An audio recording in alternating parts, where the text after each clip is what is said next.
and welcome back to episode number 16 of the Talkin ATL Hawks podcast. I am John Joyner, along with my co-host, Mr. Andrew and Chase Jefferson. Fellas, how you doing? It's All Star Weekend. I'm gonna be honest with you. I did not watch the All Star events last night. Of course, the skills competition, the 3 point shootout, and the dunk competition. Only because it was the four nation face off. It was USA in Canada, the greatest war on ice. So I had to tune into that. But I did see how it all fared out. Shout out to Zachary Ricochet. Unfortunately, the rookies got eliminated in the skills challenge. But it's always fun to see him represent not only the Hawks, but just all of the rookies in that skills challenge. And of course, he was part of the Rising Stars game as well, where he only had 4 points. There's some nice baskets though. But I'm excited for the All Star game tonight. I'm excited for this new format, the 14 bracket, first to 40. I think it's going to be a little interesting. It's going to add an extra incentive for these players to play a little more defense. And if this all goes well, this could change the All Star game because it's been very, very frowned upon these past couple of years. Yeah, I'm glad you mentioned the thing about the Four Nations face-off because that drew everybody's attention yesterday. I mean, USA Canada, it's the greatest rivalry in all of hockey, and this is something that the NHL has initiated to replace their traditional all-star events, and the reviews have just absolutely skyrocketed. I mean, everybody is bought in to what the NHL is doing on the Four Nations face-off, and if the NBA can find a format, can find something to re-spark the fans' interest like the NHL has, then that's exactly what Adam Silver needs to try to grasp on. Take a lesson from what the NHL commissioner is doing over on the ice and translate it to the court, and then everybody will be happy again. Which, by the way, before the NHL even did the Four Nation face-off, that is how their All-Star game used to work anyway. Yeah. They broke it down to teams. They would do a bracket format, and everyone loved it. So I think that's a good sign for the NBA. But I'm going to flip this question to you, Joyner. How are you doing today, man? You know what? I'm doing phenomenal. Can't wait for the All-Star game tonight. Last night, we all were watching the NHL All-Star stuff. I was watching the NBA stuff, keep me all informed. The skills challenge, yeah, I wish Zachary Ricochet and saw the team rookies won it all, but I mean, like the Cavs, I think like the team Cavs, I think that was their I think they actually went back to back, because correct me if I'm wrong, I think they won the skills challenge last year, if not the year before. So I knew that they had some experience in there, but also like the Warriors, it was their home floor. As we know, the All-Star weekend is in San Francisco where the Warriors play. So Draymond and I believe it was Moses Moody who competed along with them in this All-Star Skills Challenge. Was that representing them? And then there was a team that was disqualified. Yeah. Known as the team for which featured Chris Paul and Victor Wembanyama, which I thought was quite hilarious. Oh, that was awesome. I mean, yeah, it was, but it was also like funny because like I was watching, I was like, there's no way that there's no way that they're gonna count these as shots, because like. Because like Wemby was like kind of shooting for the backboard, but like Chris Paul, he was just passing it to the freaking free throw line. Like if you're watching like his shots were not like shots at all. It was like I was like, once they like said that they were like DQ, I was like man, like. It's weird. It's weird because it's All-Star weekend, and like it should be like half competitive, half fun, and like that was like the fun part. But like also, like, I do get it. Like also, like they should have like tried to like win it too, but like and like win it fairly, not by cheating, by like speeding up the like shooting process and all that. But the 3-point contest, I honestly thought that like Damian Lillard was gonna three-peat. He fell short, unfortunately. But we did get a 3-point. We did get a three-peat with Mac McClung, which I don't know if like I was like in my opinion like towards the end like they were giving like everyone 50s out there just to like try and like get try and have like a nail biter down there, but Mac McClung's last dunk I don't think it really deserved a 50, but like man, like he three-peated, so so I'm gonna give him that and say congratulations to him, and hopefully hopefully we can get like better like dunkers to like compete with them, because I don't know how he's not fully signed on to a roster, but yeah, he should. Well, I think we're actually going to see some glimpses of like what Matt McClung has done, especially last night, and the influence that he's going to have going forward on other NBA stars. Even John Morant took it to social media after seeing what Matt McClung did last night. And John Morant has hinted that he is very interested in participating in some dunk contests going forward. And I had to say, I mean, the dunk contest, this has been an aspect of the all-star events that has been on a great decline since 2016's Aaron Gordon and Zach LaVine's absolute monster showdown in the final round back in 2016. 2017 was pretty good. That featured John Collins trying to dunk over an airplane, and he like completely broke one of the propellers. Like, it was a failed dunk, but the idea was there. But anyway, so that one was okay, but then it's just gotten worse and worse and worse over time. But Mac McClung, this is a guy, I have to say, I went back and watched some of his highlight dunks from the contest, and those were some phenomenal dunks. I'm not even lying to you. Like now I will say the dunk over the car felt a little lackluster, only because it felt unoriginal. I think because we've seen it before with Blake Griffin back in 20. It was a great dunk. It was a fantastic dunk. But 2012, I think it was. Yeah, exactly. It was one of those. Something like that. But Blake Griffin did it first. That was honestly phenomenal because he was the first to ever do it. And then we saw somebody do it like 2 or 3 years ago, and it was like, okay, like let's calm down. But Matt McClung, I will say, it was more of like an SUV that he jump over. I thought that was pretty cool. That was not an SUV. It was 2011. It was 2011 when Blake. Oh, it was 2011. Okay, yeah, cool. I said more like. I didn't say it was. I said more like. It was a straight up sedan.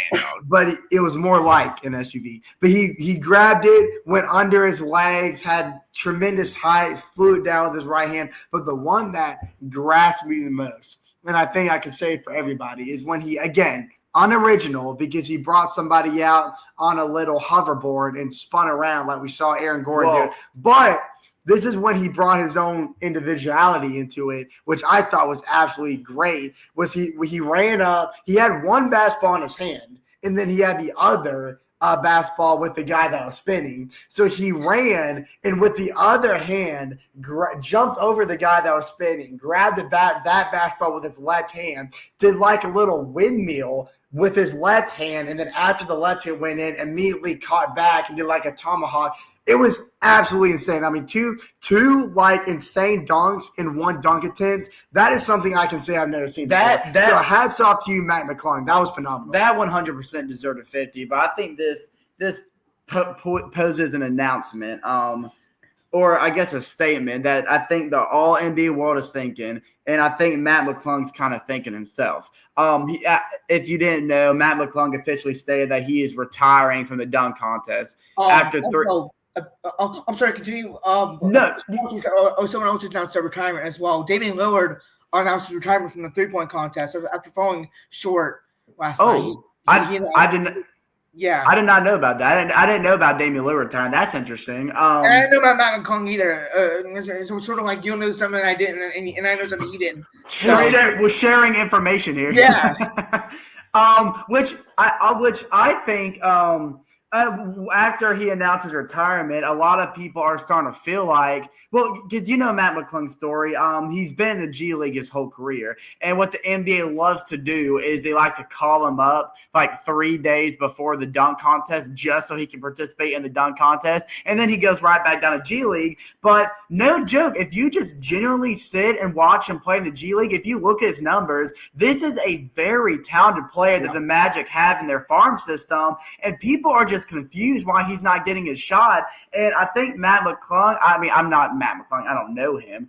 I feel this way. I was talking to some people at the station,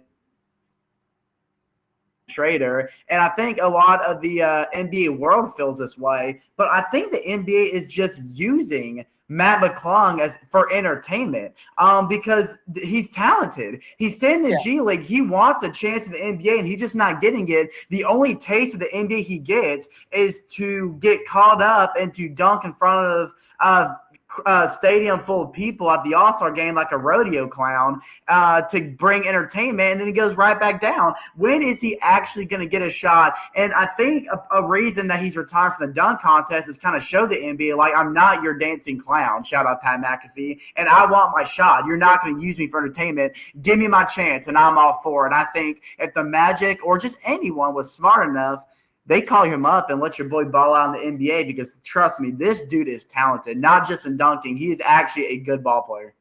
I mean, what's the thing about the Magic? I think they're very guard heavy, and Matt McClung is a guard. So they have to get rid of someone. So Matt McClung either have to be picked up by another team, or then Magic will have to trade or cut someone.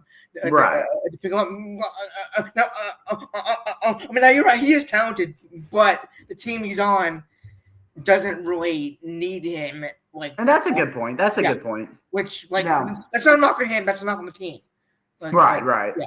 So. Now, naturally, John Joyner came up with a great idea that we can incorporate in our episodes, kind of like a start bench cut. But before we get into a roster roulette, shout out Jackson Bowles. Yeah, shout out Jackson if you Bowles. You know. Sports Out of Pocket. Yeah, so before we get into all that, because the official All-Star game tournament style bracket, so to speak, starts tonight, I think I'll just go over a quick overview of each team's rosters, and then we can kind of discuss who we think has the better roster, kind of make our predictions. We didn't announce it yet. We didn't even say it. Trae Young's All-Star. Well, yeah.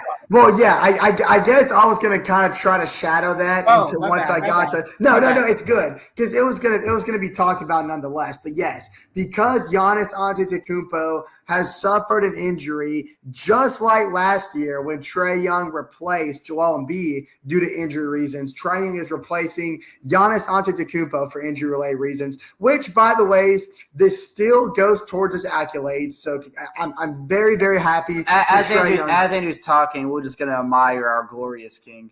Okay. Yeah. So this picture, let's can we get a zoom in on this? This is baby Trae right here. This is before Trae knew that he was going to be the GOAT of Atlanta basketball. I'm just Andrew. You're getting doxxed right now, by the way. I hope you're okay with that. I just want to zoom in, dog.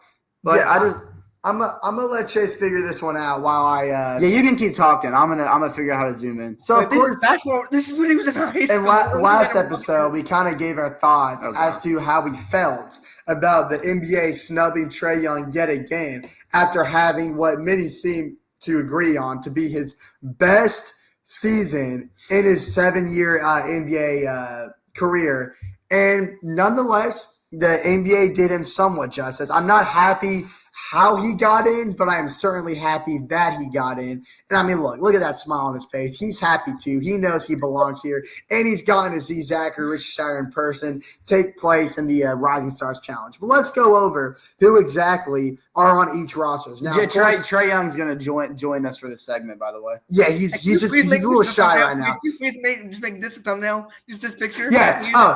This is gonna be a thumbnail. 1,000%. We're totally clickbaiting here. I mean, we just told Trae to sit there and smile. We didn't tell him to do anything else. Yeah. And look, he shaved. He shaved for us. He wanted to look professional. We appreciate Trey for joining us. Like we said, we asked him not to say anything just for privacy reasons. So he didn't steal the thunder. Yeah. Because he already has his own podcast. He does. He does have his own podcast. So he doesn't need to talk. So just sit there and be a good boy, Trey. Now, in case y'all don't know how this works, Shaq, Kenny, and Chuck are all going to be the coaches. Which is hilarious, by the way. It's going to be like what the Pro Bowl does with the Manning brothers coaching against each other. There's going to be some pure comedy on the sidelines. So, and then they'll do a tournament-style bracket, and the fourth team, of course, was the winner from the Rising Stars Challenge. Rising Stars. Team, not Zachary's team. It was Dalton Connect's team. It was Dalton Connect's team, I think. Okay. Oh gosh, he made a comment about playing against LeBron. So it's Team Candace, right? Is that? I think that's going to be Team Candace. If I'm not mistaken. Yes, Team Candace. Okay, I thought so. Let's see.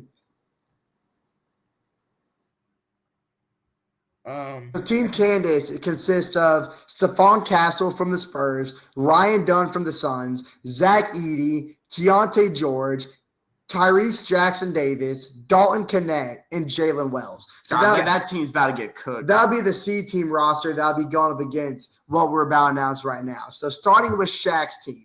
Now, one thing I found very interesting, and I think the NBA did this for diversity reasons, was they gave each individual a certain theme to follow for their each teams. So Shaq's teams is full of NBA season vets. Oh, God, dude. And they're playing Team Candace. Team Candace is about to get cooked. And Kenny's team is full of young rising studs in the NBA. And Chuck's team is international, full of international players. Okay. And mixed in with some American players, obviously. So Shaq's team with the NBA vets, you got LeBron James, Stephon Curry, Jason Tatum, Kevin Durant. You said Stephon Curry. Stephen Curry. No. You know Stephen Curry would have clapped you for that, right? Well, that's the whole reason that he's in it with. Fun fact, by the way, this is your fun fact of the day. The reason that Curry signed with Under Armour and not Nike is because when he walked into his meeting with Nike, they called him Stephon Curry, and he got up in the middle of the meeting and walked out just because they called him Stephon. So if Curry was in this interview and you said Stephon Curry, he would have left the meeting. We would never seen him again. Just I'm gonna need you to be like Trae Young here and just sit there and smile so I can get through these rosters. Anyways, repeating Shaq's team since I was brutally interrupted, we got LeBron James, Wardell, Stephen Curry, Jason Tatum, Kevin Durant, Damian Lillard, James Harden, Jaylen Brown, and Kyrie Irving. So now going over to Kenny's team. Before you do that, I was going to say, you just named Team Candace and Team Shaq, and those are the two teams that are going to play each other in the second game of the bracket style. I'm just pointing out that Team Shaq is listed as a 6.5 point favorite. Wow, if you ask me, that is very generous toward Team Candace. Yeah, you put all those seasoned vets against guys that are rising stars, aka 1 to 3 year players. It's not going to be pretty. But this matchup between Kenny's and Chuck's team is going to be very interesting because I think they're both equally stacked. Now, Kenny's team featuring the young rising prodigies. You got Anthony Edwards, Jalen Brunson. I say young, but they're not really young. They're just not old vets. Yeah. Anthony Edwards, Jalen Brunson, Jaren Jackson Jr., Jalen Williams, Darius Garland, Evan Mobley, Cade Cunningham, and Tyler Hero. Love that team. Shout out Tyler Hero for winning the 3-point contest last night. That's going to be I think Kenny's team is probably the favorite. No, well, I think Shaq's team is the favorite. Yeah. Kenny's team right up with Shaq's team. Now, Chuck's team, which is international players, just players from all across the world. You got Nikola Jokic, Shai Gilgeous-Alexander, Victor Wembanyama, Pascal Siakam, Alperen Sengun, Karl Anthony Towns, Donovan Mitchell, and, of course, Trae Young. Now, Trae Young and Wemby on the same team is something that was kind of teased about throughout the trade deadline, and now we get to see it in full effect in the All-Star game. This is going to be a fun one. Which, by the way, it fits the theme of international because Giannis, the Greek freak, was the original candidate, and that's who Trae replaced, which go Team Chuck because they are currently listed as a 3.5 point favorite over Team Kenny. Really? Interesting. Interesting. I see it. I think that's fair. I like that line. So are we in agreement that Team Shaq has the best roster, or like are y'all throwing Kenny's or Chuck's team up there? Oh, I don't know. I think Chuck might have the best team if I'm being honest. Over a team that consists of LeBron James, Curry, Tatum, Durant, Lillard, Harden. We're talking about Cat, Donovan Mitchell, Trae Young, Pascal Siakam, Nikola Jokic. That's a two-time MVP winner over the last 3 years on the team. I mean, look, I'm going to be rooting for Chuck's team because I want to see Trae Young's team take it all the way. But I think just Shaq's team is just unbeatable. Well, I think you're stupid and wrong. And you know what? Because it's our podcast, it's fair for you to say that. I can't disagree with you there. But, John, what are your thought predictions here? How do you think these matchups are going to go? And who do you think is going to take the cake here? The guy that we brought on the show? Yeah. Our glorious king. Yeah, he agrees. He's smiling in agreement. He agrees. Speaking of Trey, how do you feel about this? There you go. Whoa. Can we talk about this blasphemy, by the way? When he did his team meeting with the Knicks and he was in a Knicks shirt. Y'all remember that? Oh, that's disgusting. I don't want to see that. The blasphemy, bro. I don't want to see that. That's how Trae Young feels about that picture. He completely regrets it now. Trey, we understand. All right, Trey, I'm sorry. I didn't mean to bring up that picture, Trey. That's my fault. I shouldn't have done that. That was out of line. Don't never do that again. Never do that again. I think we're making him nervous. He looks oddly sweaty. He does. Yeah, I'm sorry, Trey. That's my fault, bro. My fault. Let me clean up my act. Yeah. Yeah. Okay. He's a little ticked off at me, but he's getting better. He's getting better. Yeah, he's definitely mad at you. I aggravate him a little bit. I'm sorry, bro. Can we appreciate how quick it takes for him to grow back that goatee? It's Trey, man. Don't question Trey. I'm quite impressed. Don't question Trey. All right, Joyner. I want to get into your start bench cut real quick before we start talking about more in depth Hawks basketball. But I think this is a great way to put the icing on the cake. Let's ice us up, John. Well, speaking of ice, I wanted to start, and since we have Trae Young in the All-Star game now, I wanted to start bench cut point guard edition. Oh. And the point guards I have listed are Trae Young, obviously, Jeff Teague, and Mike Bibby. Oh God, Mike Bibby. Mike. Yeah, I love that list. I think I already have my list actually. Yeah, I think. I think it's. I have my list. I think this one is. I think you can toss around Mike Bibby and Jeff Teague, but Trae Young has already solidified himself as the best Hawks point guard in team history. Arguably the greatest Hawks player in history. I think by the time he retires. Okay. Maybe when he retires, if he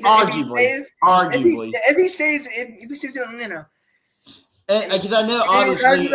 Then maybe, but I still think we gotta give it to Dominique. It's of course Dominique Wilkins, of course. By the time Trae retires, though, if his tenure with the Hawks expands a little bit more than 7 years, we'll see. Hawks Dwight Howard is in the conversation too.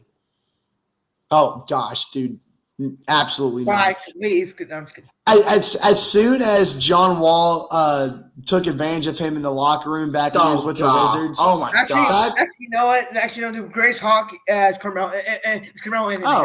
Yeah. I mean, technically speaking, he was a Hawk. Oh, he was a Hawk. Yeah, he was. Technically speaking, for at least a couple hours, he was a Hawk. So I don't care what people say. We had Carmelo Anthony, and we can always say that Vince Carter was an Atlanta Hawk. We don't have to say which era of Vince Carter it was. Yeah. But we can just say Vince Carter was a Hawk. I'm telling my kids that Vince Carter was a Hawk. Like, I'm not even going to mention that he was on the Raptors. And don't forget, we also drafted Pau Gasol. We had him too. We had Pau. And we drafted Luka. We have Luka. Yeah, a little less than an hour. More than like within 15 minutes of each other. Yeah. But start bench cut. Trae Young at the top. I'm going at Teague time at the bench. Love me some Bibby, but I'm gonna have to get Bibby the cut. And I agree with Angie. That's my exact list. I think we have a sweep then. I'm going to exact. You know what?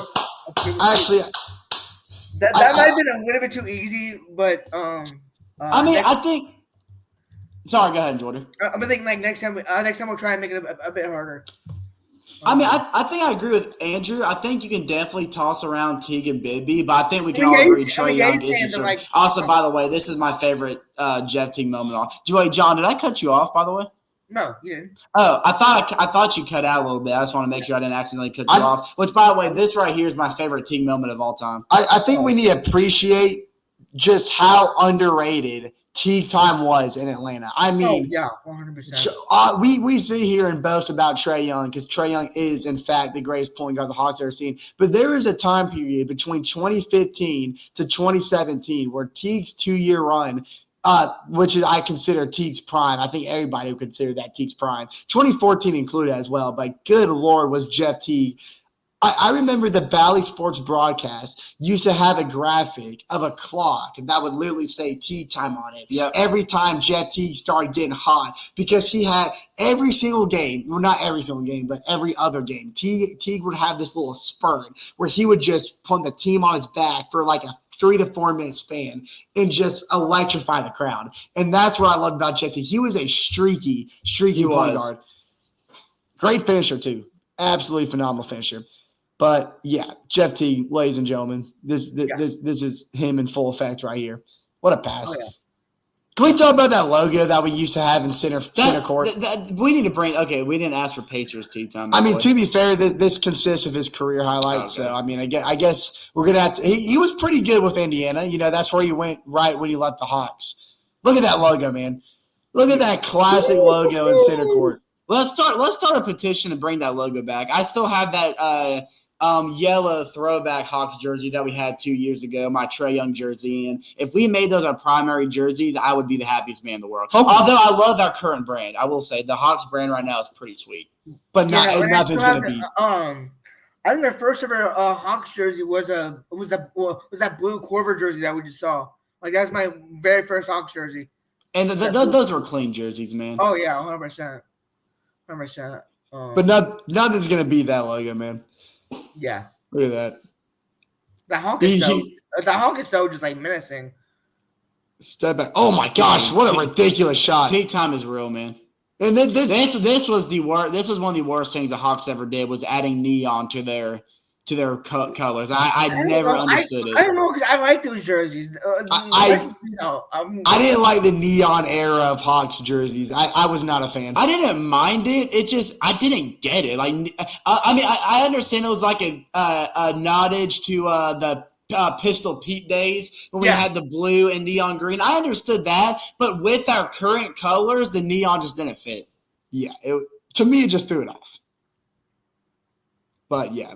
I mean, I think that's enough of that. But, yeah, you all get the idea. Jetty, but Joyner, I actually want you to, if you don't mind, kind of talk about the start bench conversation that we were having yesterday because I thought that one was actually a really intriguing one.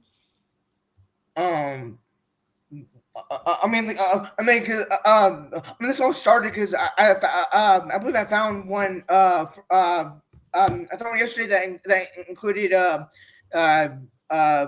Josh Smith, Paul Millsap, and Al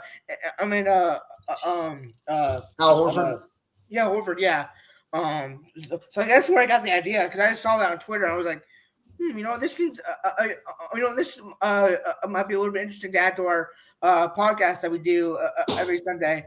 Just like have like each person have a little start bench cut idea, and like we all like do our own little start bench cuts for each player. So I just thought that may be a cool addition to the podcast that we start out.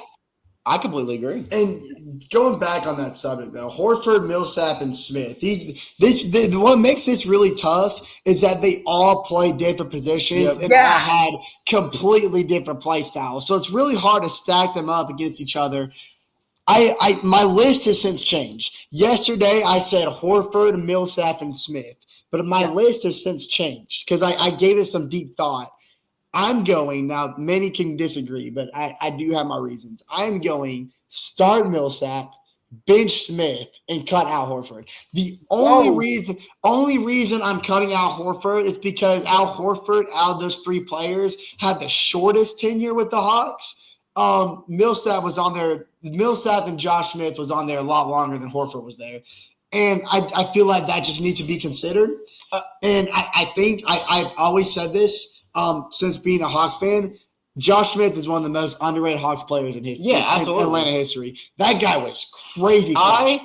I see what you're saying. I personally, when I was looking at the list, I wasn't going off of tenure. I was just going off of how they were when they wore a Hawks jersey. That's what I was based out of. Yeah. Mine still stands. Al Horford's a great bench piece. I solidified Horford on my bench. What I had a hard time deciding was if I was going to keep Millsap or Smith. But I decided to start Paul Millsap, and I cut Smith. Again, no disrespect to Smith. Like you said, Angie, one of the most underrated and not talked about enough Hawks players all time. He was Mr. Clutch for Atlanta. But Millsap, he was a old style power forward, man. I'm talking about a couple years ago, back when the power forwards lived in the post. He was a perfect representation of what a power forward is supposed to be. He had great defense too, and he was so physical in the paint, and I loved it. And just to add on to it, he was a great shooter, great playmaker too. Of course, he's an all-star of the Hawks. He's a part of that beautiful 60-win team, the 16-game winning streak team, that little era. 17. Yes, I'm sorry. Don't take a game off our I'm sorry.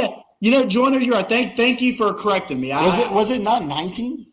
It was 17. It was 17. It was 17. It was the entire month of January of that year. I don't exactly remember the year. It was 20. No, it was 16.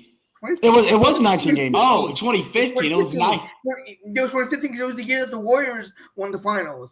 You're right. That was the year that we got swept by the Cavs. The 19-game winning streak. It was the first team in NBA history to go 17-0 in a single month. And I remember that's right. And I remember the Hawks record prior to this one was 15. And I remember being the Cavs at home, Cavaliers at home to break the Hawks record and move to 16. I do remember winning 3 games after that. So I don't know. I think just the Aurora, just Paul Millsap's Aurora being on that team just kind of helps as well, which is why I say too. But if you start Smith and cut Millsap, I'm not going to disagree with it either. I think it's very close, but Millsap, Horford, Smith, that's my list. Now, in terms of Hawks basketball, we only have 2 games to talk about. So before we get into that, I'm going to throw this one at you. I think this is up for a good debate. In their time with the Hawks, who are you taking? Jamal Crawford Hawks or Lou Williams Hawks? I mean, the thing is, Lou Williams, when he came to Atlanta, he was old. He was a lot older. We had a young Jamal Crawford. This was an old Lou Williams, but Lou Williams was the biggest piece off the Hawks bench, especially in the playoffs. Playoff Lou was so real, but Jamal Crawford outside the playoffs, Jamal Crawford just had a much bigger role in Atlanta, and he was clutch before clutch was clutch. You know what I'm saying? And he was shifty. I mean, they call him crossover Crawford for a reason.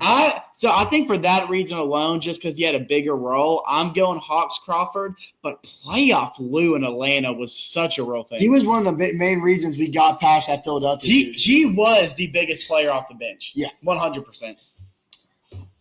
Just real quick. When you said that Williams was older when he was with us, we also had him in 2012 as well. We had him in 2012. We did. So, you're right. We did. Yes, absolutely right, Joyner. You're right. We had him twice. So I mean, I don't know. I mean, because they were both phenomenal 6 men of the year guys. So it's hard for me to pick between the two. But I might have to go Will for me. Will, okay.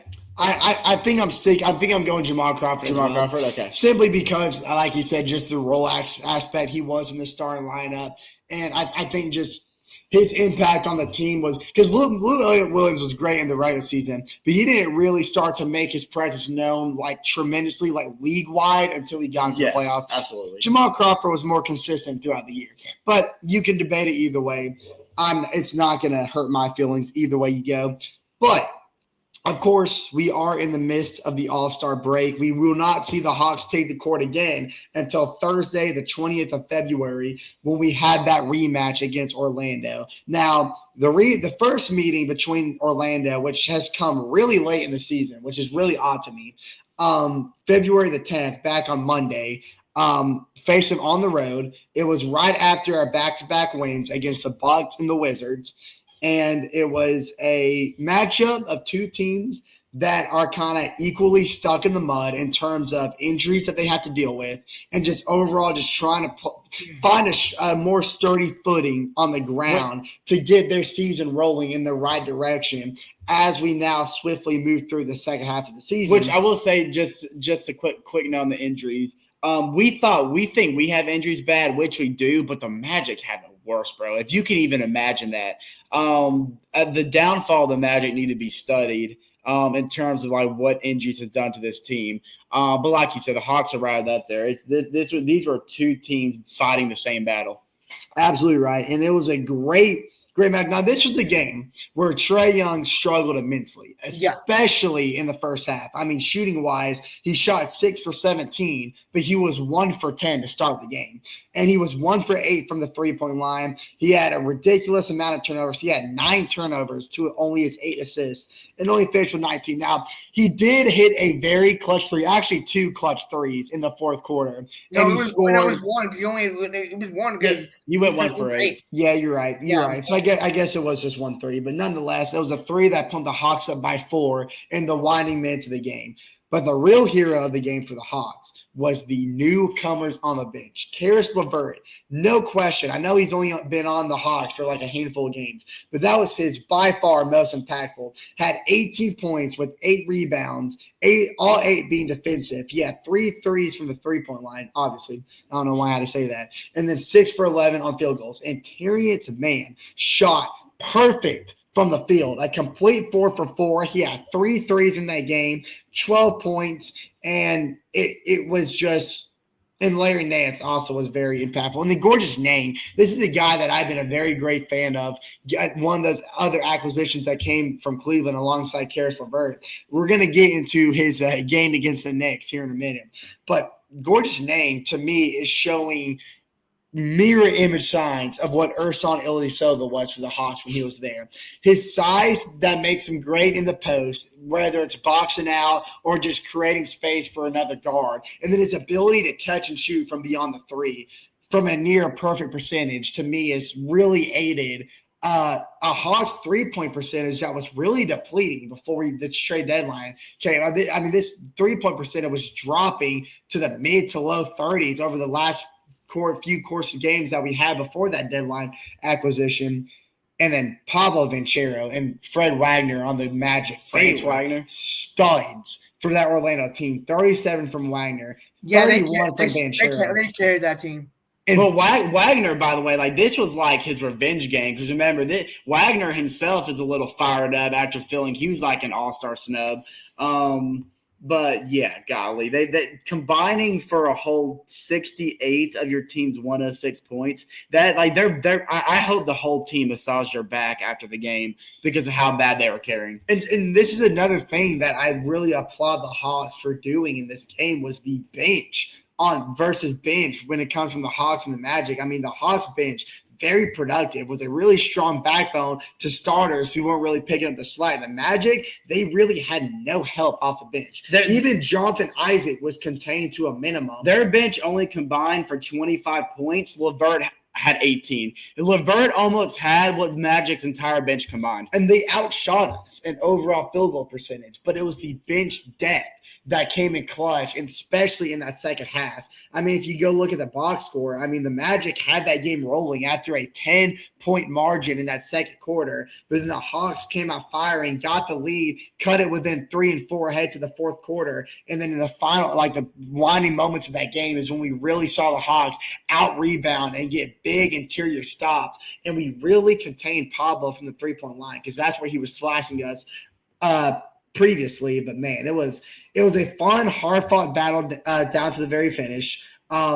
a lot of turnovers from both teams, but it got the Hawks the 1-0 series lead in the season. And like I said, we will face them for a second time over the course of 5 matchups that we'll have from now towards the end of the season. Of course, this one's going to be in Atlanta. But Joyner, what were your thoughts on this game? I mean, for the Magic, it was literally just Powell and Franz, like we already said. But I mean, let's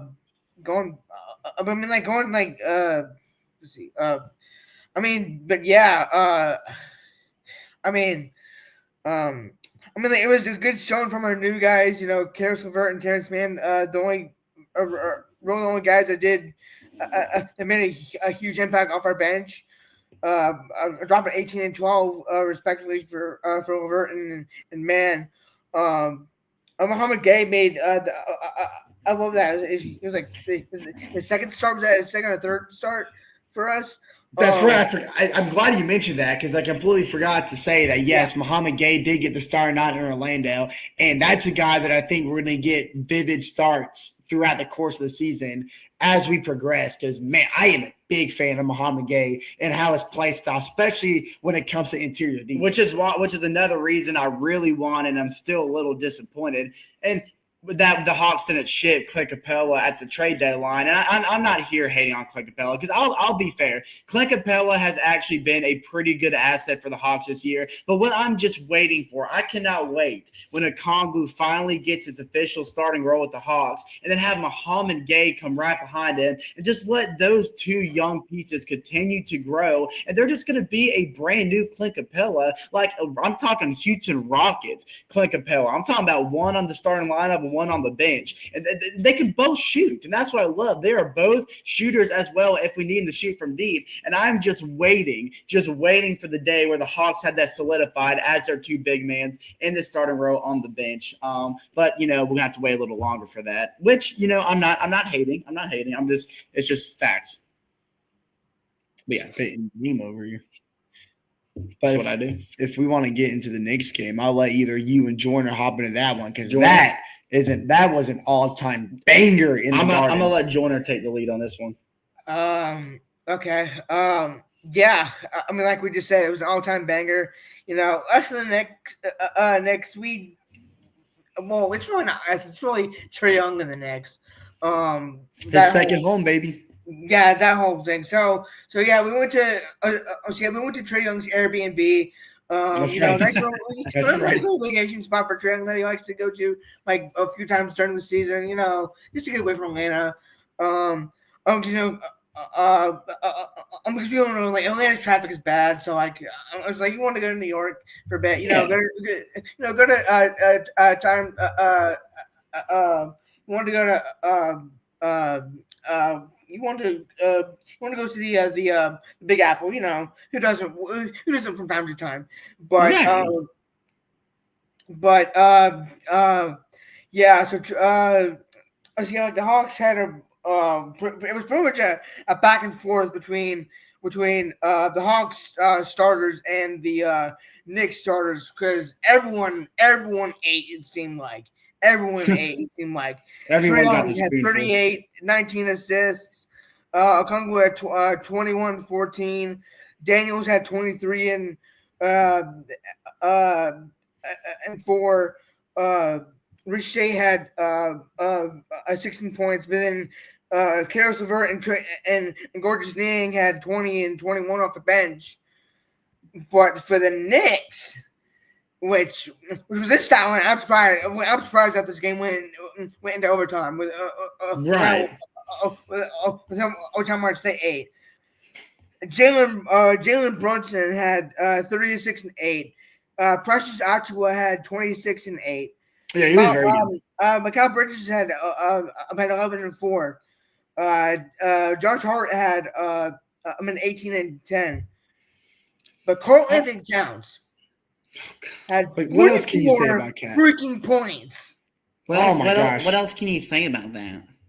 It's the SEC. It's the SEC. We're making fun of Karl Anthony Towns for those who can't tell. If you haven't heard Karl Anthony Towns talk, he looks like his balls have just been stripped from his sack. Oh yeah, so he went to Kentucky. That's right. He did go to the Yeah. He has such for a scary looking dude. He has such a squeaker voice.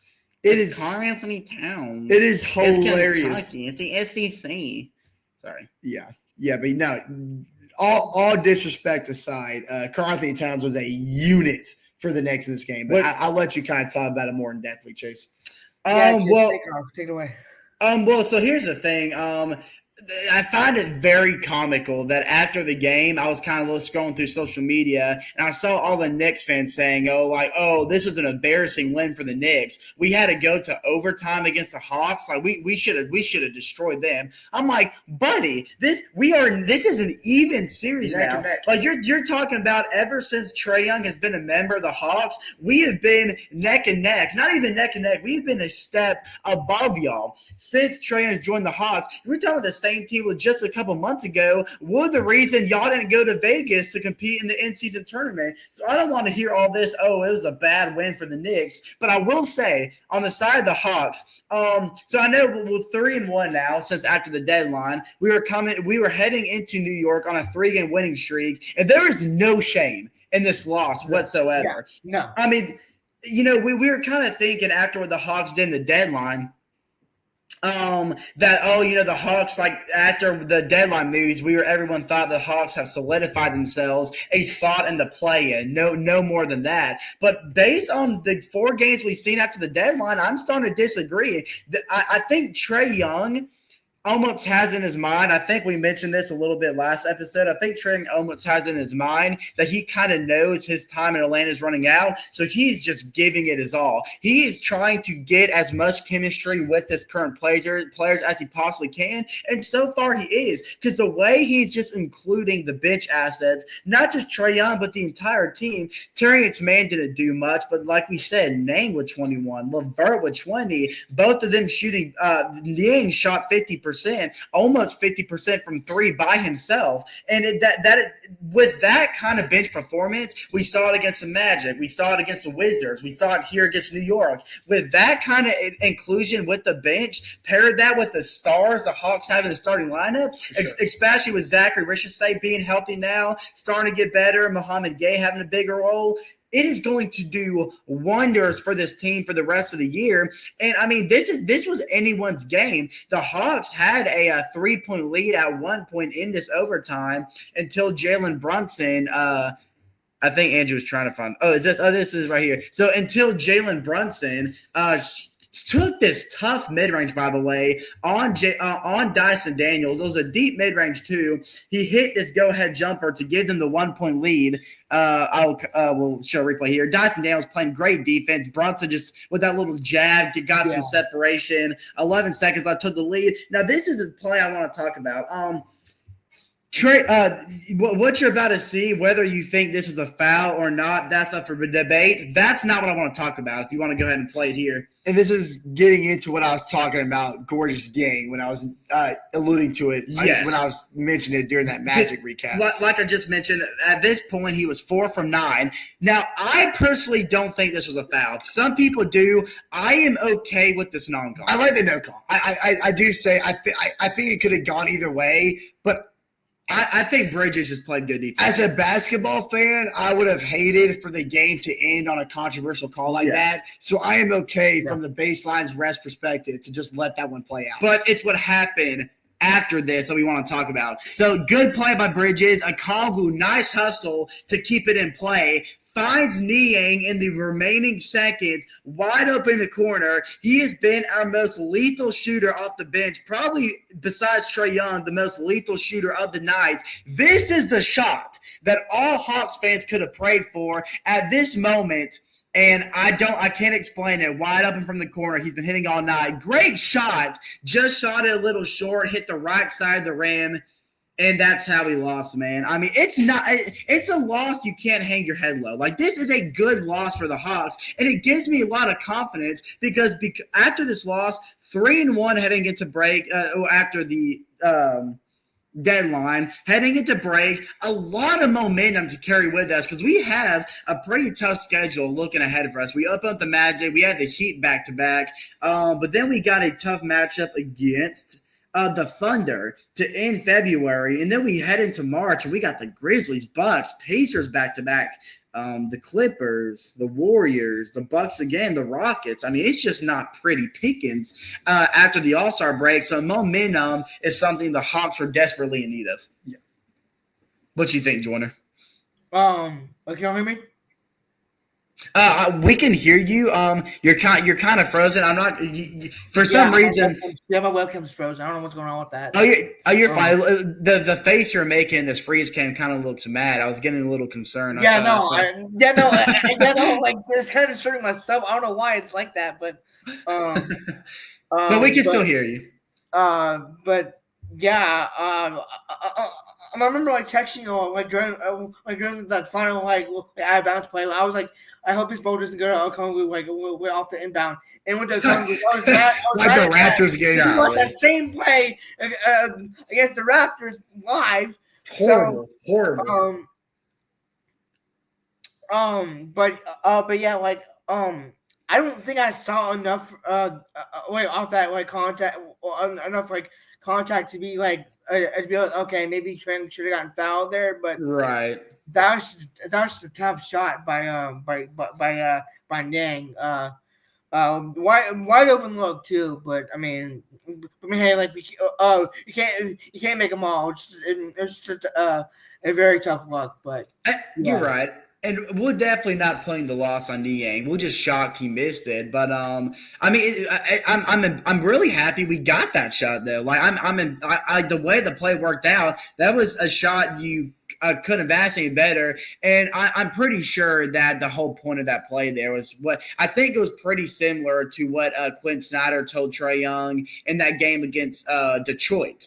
Was to take the ball, make some magic happen. But I think what Trae Young decided to do there was a drive in, and at the least get a foul call. He didn't get it.